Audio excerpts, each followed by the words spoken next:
In this video, I'm going to teach you the 3 mental cues that let me take my squat from this to this. So to get started, mental cue number 1 is big toe, little toe, heel. There are lots of cues when it comes to foot pressure in the squat, but by far the most helpful cue I've ever heard is big toe, little toe, heel. So what does this mean? This means through the entirety of your squat, your big toe, your little toe, and your heel should be making contact with the ground. If at any point during your squat, one of these points loses contact with the ground, you're going to be in a suboptimal position to complete the squat. So what exactly is a suboptimal position? Well, a suboptimal position just basically means that you're in a position during the squat where you're not recruiting the maximum amount of muscle that you could be, and thus you're producing a sub-maximal amount of force during the lift. So how does recruiting less than ideal muscle result in less than ideal force? Well, to answer this, we have to look at the force equation, which pretty simply is force equals mass times acceleration. And in the squat, the mass is static, it doesn't change. You as the lifter have a certain amount of mass, and the weight that you're lifting has a certain amount of mass. So we're really looking at acceleration.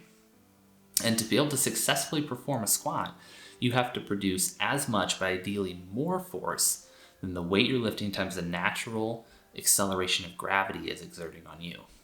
So use this cue, big toe, little toe, heel, while you're squatting, and that's going to ensure that you're going to be in an optimal position. You're going to recruit the most amount of muscle you can, and you're going to produce the most amount of force that you can to successfully complete the lift. Moving on to cue number 2, which is constant tension. Specifically, what I'm referring to is constant tension in the descent of the squat.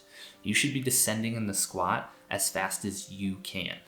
This is going to vary highly from individual to individual. On one side of the spectrum, you have those who can dive bomb into the bottom instantly, and on the other, you have those who take forever to get to that bottom position of the squat. But the most important part here is you descend as quickly as you can without losing that constant tension in the squat. So why is this so important? Well, it goes back to the point we were just talking about when it comes to force production. If you lose tension in the bottom of the squat, you're going to be pulled out of your optimal positioning, which is going to reduce the amount of force you can produce in the lift. Let's take me for an example. I would put myself on that slow squat part of the spectrum we were talking about earlier. And what happens for me, if I descend too early, I get pitched forward in the bottom position of the squat. My heels come up, I'm on my toes, and this causes my hips to rise early, which takes away my quad, the main driver of the squat, out of the equation, or at least reduces the amount of force they can produce. And ultimately, this results in me either missing a lift or even worse, causing some type of injury because you weren't in the optimal position.